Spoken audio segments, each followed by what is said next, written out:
네, 여러분 안녕하세요. 문선생입니다. 2022년 5월 2일이고요. 5월의 첫 시작, 여러분들도 즐겁고 힘차게 하시면 좋겠습니다. 오늘은 똘똘한 한 채 전략을 어떻게 이용해야 하는지 그것에 대해서 좀 살펴보도록 하겠습니다. 이번 상황도 또 기회로 만들어야 우리한테 도움이 될 수 있겠죠. 먼저 현재 정부가 똘똘한 한 채 전략을 뭐 대놓고 밀고 있는 거는 아닙니다만은 양도세 완화 정책을 시행했기 때문에 남은 1년 동안 다주택자들이 매물을 좀 시장에 내놓을 확률이 올라가고 있습니다. 그래서 많이들 예상하는 거는 보유세 과세 기준일인 6월 1일 전에 매도를 많이 할 것이고, 또 새 정부가 1년 동안 양도소득세를 인하해 줄 것이기 때문에 1년간 또 기회가 있을 거라고 하는데요. 흔히 말하면 이런 겁니다. 지금 현재 양도소득세의 경우는 3주택자는 30%포인트를 더 내게 돼 있고 2주택자는 20%포인트를 더 내게 만들어 놨는데, 이를 이제 일반 과세로 바꿔준다는 겁니다. 양도소득세는 어떤 거냐면요. 소득세입니다. 여러분들이 회사를 다니시면서 돈을 받고 그것에 대한 소득세를 내는 세율과 동일한 세율이 적용이 되는 거죠. 근데 이제 최고 세율 구간에 들어가면은 이게 그 최고 세율 구간은 46%에 이를 정도로 굉장히 높게 돼 있지만 어쨌거나 50%는 되지 않습니다. 그런데 여기에다가 문재인 정부에서 다주택을 막기 위해서 다주택자들에게 중과를 해놨습니다. 3주택자이신 분이 만약에 주택을 파는데 그게 최고 세율에 걸리면 거의 77% 이상의 세금을 내고 매도해야 합니다. 만약에 5억의 차익이 났더라도 거의 80%에 가까운 부분을 세금으로 내기 때문에 실제로 5억의 차익이 나도 1억만 순수익으로 자기가 가져올 수 있는 부분이라서 매도를 하지 않는 경우들이 더 많았죠. 근데 이번 이제 윤석열 정부에서 1년 동안 한시적으로 일반 과세로의 완화를 해주면 5억의 세금, 만약에 차익을 거두었다라는 상황에서는 그거의 최고 세율이 46%니까 구간별로 이렇게 올라가게 돼 있거든요. 그러니까 그게 아무리 많아도 50%는 되지 않는다. 그러면 문재인 정부 당시에 1억의 차익만 남았을 텐데 지금 현재는 2억 5천만 원 이상의 수익이 나니까 뭐 1억 5천만 원은 절세가 가능한 부분인 거죠. 자기의 수익이 증가하는 부분으로 연결되는 거죠. 그래서 이렇게 시장에 매물을 내놓게 하고 시장에 매물이 증가하게 되면은 결국에 좀 다주택자의 경우에는 앞으로 더 올라갈 주택들은 남겨놓고 지금까지 수익이 많이 올라왔고 앞으로는 기대 수익률이 좀 크지 않은 그런 아파트들을 매도할 확률이 당연히 높겠죠. 내가 좋은 캔디를 갖고 가고 상대적으로 이제 더 좋아질 것 같지 않은 캔디는 시장에 내놓는 그런 식으로 바뀌겠죠, 시장이. 그러면 그렇게 주택을 팔고 나서 남는 자금으로 또다시 더 좋은 집을 한 채 삼으로써 보유세를 안 내면서도 좀 이렇게 자산 가치가 올라갈 수 있는 쪽으로 자산이 이동하게 될 것입니다. 그래서 사람들이 똘똘한 한 채 전략이라고 하는데요. 무주택자분들에게는 저는 이게 분명한 기회가 될 수 있다고 생각을 합니다. 왜냐하면 다주택자분들이 내놓는 주택 그 중에서도 이게 상대적인 겁니다. 예를 들어서 내가 강남구에 한 채, 뭐 강북에 한 채, 강남에 한 채 이렇게 갖고 있다면 당연히 강남 주택을 보유하려고 하는 게 보통의 사람들의 심리일 것이고 강북의 주택은 매도하려고 할 것입니다. 하지만 서울 요지에 있는 강북이라고 불리우지만 굉장히 요지에 있는 주택들도 사람들이 원하는 아파트이고 그 아파트를 보유하는 게 쉽지 않죠. 그러면 어떻게 되냐면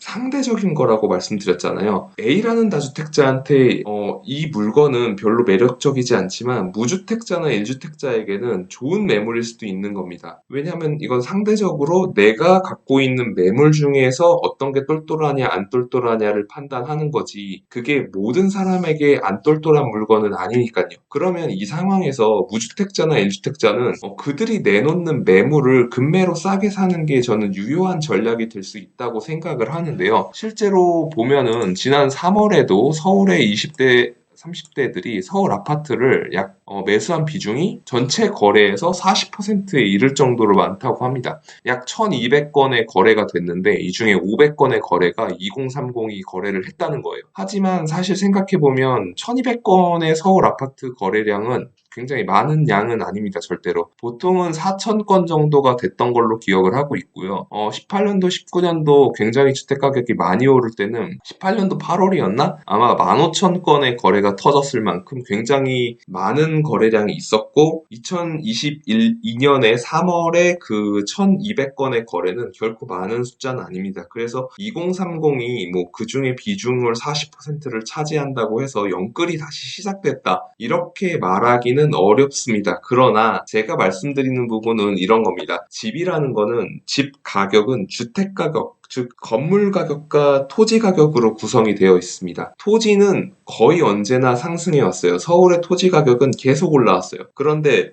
주택 가격은 감가상각이 됩니다. 낡으면 가격이 떨어져요. 하지만 토지 가격이 올라가는 비중이 더 높기 때문에 집값이 계속 올라갔던 겁니다. 왜냐하면 서울에 땅이 없기 때문에 그 땅을 바라는 사람들은 계속해서 많기 때문에 수요가 많고 공급은 적으니 가격이 계속 올라왔던 거예요. 그런데 지금 문제가 생겼어요. 집값은 감가상각 때문에 떨어져야 되는데 최근에 무슨 일이 있죠? 인플레이션이 굉장히 벌어지고 있죠. 자재값 폭등에 분양가 뛴다. 공사 발주자와 시공자 간의 갈등도 올라가고 있다. 이런 겁니다. 지금 둔촌주공 아파트 재건축하다가 공사 멈췄잖아요. 이렇게 멈춘 이유가 공사비, 인플레이션으로 인해서 시공사가 힘들어지고 그것과 관련해서 갈등이 있는 부분인데 결과적으로 돌아서 보면 일반 분양에서 돈을 많이 못 받게 해놓은 정부의 정책 때문에 그랬던 거거든요. 이 올라가는 집값에 대한 부담을 토지를 파는 재건축 소유자들이 그 일반 분양분으로 이거를 메워야 되는데 정부에서는 분양가 상한제로 가격을 누르고 있으니까 이 시공사와 뭐 조합 간의 갈등이 생길 수밖에 없는 구조로 사실 만들어 놓은 거예요. 이건 사실 정부 책임도 있다고 저는 생각합니다. 정부 책임이 뭐 거의 전부라고 생각을 하는데요. 이런 상황에서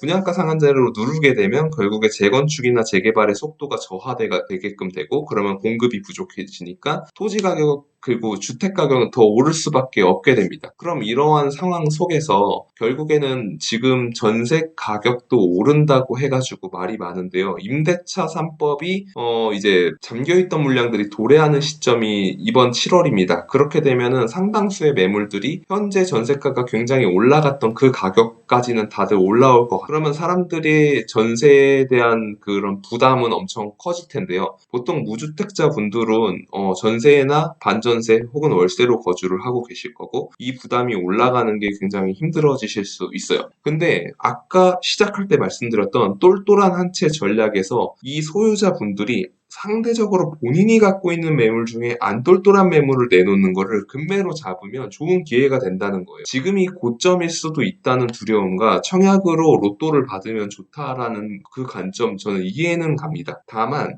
그리고 내가 왜 똘똘한 한 채 전략으로 가는 다주택자의 매물을 받아줘야 돼라는 생각도 하실 수 있는데요. 생각해 보시면 이런 겁니다. 집값이라는 게 2021년에 피크를 찍었다가 지금 뭐 경기도의 주요 지역들도 그 2020년 가격까지 많이 내려가는 모습을 보였는데 그 아파트들이 안 좋아서 가격이 내린 게 아니고 유동성과 어떤 사람들의 매수 심리가 잠깐 얼어붙었기 때문에 조정 기회가 왔고 이거를 기회로 활용하는 사람도 분명히 존재하거든요. 근데 제가 방금 말씀드렸던 것처럼 자재값이 올라가고 땅값도 올라가는 이런 상황 속에서는 수요가 많은 서울 요지의 아파트 그리고 수도권 요지의 아파트 가격이 떨어지기가 굉장히 어렵습니다. 그리고 내가 왜 안 똘똘한 아파트를 사야 되라고 말씀을 하실 수는 있지만 그 똘똘하냐 안 똘똘하냐는 결국에 상대적인 거예요. 자신이 보유하고 있는 기준에서의 똘똘하냐 안 똘똘하냐를 나누는 것이지 전체 아파트 내가 만약에 뭐 급지로 나누는 게 좀 이상할 수는 있지만 1급지, 2급지, 3급지가 있고 4급지가 있는데 저는 만약에 4급지에 전세로 살고 있거나 1주택을 하고 있는데 3급지의 매물이 안 똘똘하다고 나오면 이건 나한테는 똘똘한 거거든요. 내가 갖고 있는 매물보단 똘똘한 거예요. 그래서 상대적으로 안 똘똘한 걸 내놨다고 해서 그게 절대적으로 안 똘똘한 거는 아니다. 이 기회를 좀 활용할 필요가 있다라고 생각이 들고요.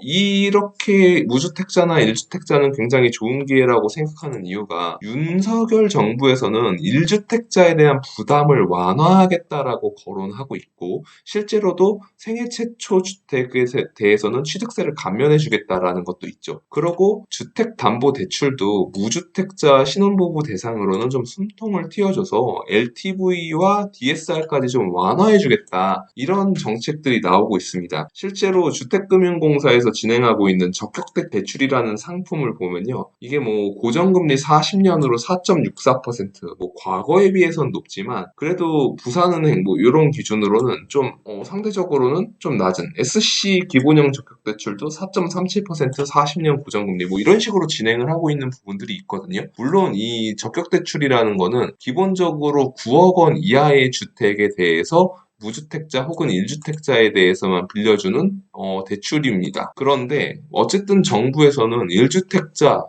무주택자가 1주택자가 되는 것을 도와주고 있고, 그리고 이 대출도 해주면서도 세제 부담도 완화시켜주는 그런 정책들을 추진을 하고 있거든요. 실제로 아실이라는 데이터를 보시면 아실에 들어와서 서울의 아파트 가격이 06년도부터 올라가고 있는 데이터를 쭉 보시면은 거의 한 번도 백도로 돌아가지 않습니다. 2008년 이때 이제 매매 가격이 내렸고 전세 가격이 이거를 추월하니까 2010년 초반부터 전세 가격 증가 지수가 매매 가격 증가 지수를 올라서 가지고 가던 구간이 있었는데요. 그러면서 지금 매매 가격이 다시 급속하게 올라오는 상황이긴 합니다. 물론 지금 집값이 더 이렇게 내려올 수는 있는 구간이라고 저는 생각을 해요. 그래서 아무 주택이나 사지 말고 1주택을 무주택이나 1주택자 분들한테는 좀 매수를 추천하는 부분들이 있는 거고요. 그 이유는 전세 가격은 2년 뒤, 4년 뒤에 돌려받으면 집주인에게 원금 그대로 돌려받지만 지금 자재값 폭등이나 인플레이션으로 인한 토지 가격 상승 뭐 이런 것들에 대해서는 어쨌거나 내가 내 집 마련을 하면 인플레 상승분만큼은 계속 올라갈 수 있게 되어 있습니다.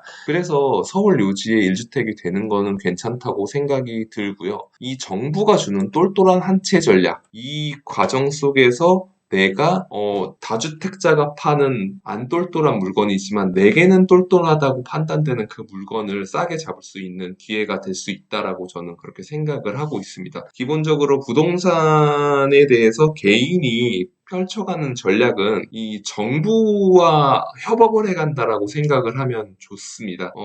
그래서 정부가 1주택자는 하게끔 해주고 다주택자는 매물을 내놓게끔 해주면 다주택자분들은 팔고 똘똘한 한 채로 바꿔 가시는 게 좋고 반면에 무주택이나 1주택자분들은 이번 급매물을 이용해서 좀 급지를 올리거나 내 집 마련의 기회로 이용할 필요가 있다. 다만 여기서 한 가지 제가 마음에 걸리고 주의하라고 말씀드리고 싶은 부분은 있습니다.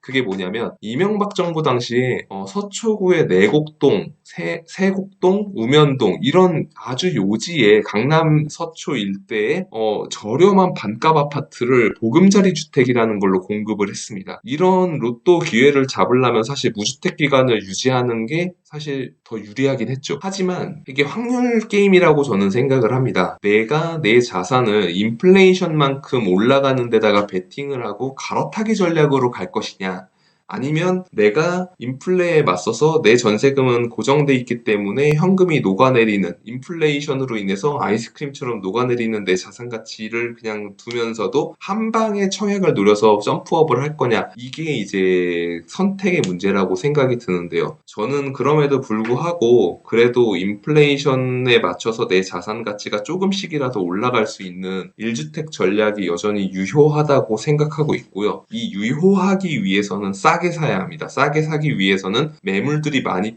풀리는 시점을 이용해야 하고 매물이 풀리는 시점을 정부가 유도해 줄 때 싸게 나온 물건이 있다면 그거를 매수하는 게 좋다라고 생각이 듭니다. 그리고 정부가 만들어주는 장기 고정금리 혜택을 이용하고 그러면서 세제 혜택도 받으면서 내 집 마련을 하면은 결국에 내가 비싸게 사지 않으면 적어도 그냥 전세 2년 살았다 4년 살았다 하면 전세금은 하나도 안 올라서 돌려받을 텐데 내가 무주택이었는데 1주택자가 된 이후에 인플레이션만큼 오른 주택을 팔고 다음 걸로 옮겨갈 때 그 차액만큼은 내가 벌었기 때문에 적어도 내가 손해보지 않았다. 이런 구조로 자산을 좀 포트폴리오를 세팅하는 게 필요한 때 아닌가라고 생각이 듭니다.